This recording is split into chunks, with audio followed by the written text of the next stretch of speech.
આવતીકાલે તારીખ 31/8/2025 3 વાગે અમદાવાદ ખાતે આરટીઓ સર્કલ ખાતે એક જનસભાનું આયોજન કરેલું છે।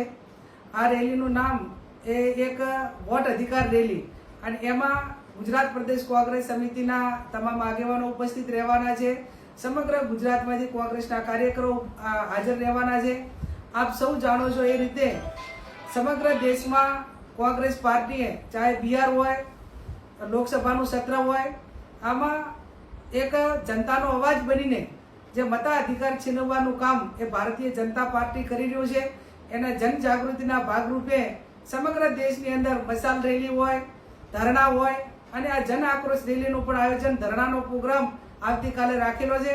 તો આપ સૌ મોટી સંખ્યામાં ત્યાં પધારી અને પોતાનો જે અધિકાર બાબા સાહેબ આંબેડકરે જે આપણને બંધારણમાં જે હક આપેલો છે એ હક આપણો કોઈ છીનવે નહીં, એ માટે જનજાગૃતિના ભાગરૂપે આપ સૌ પધારો એવી આપ સૌને વિનંતી કરું છું।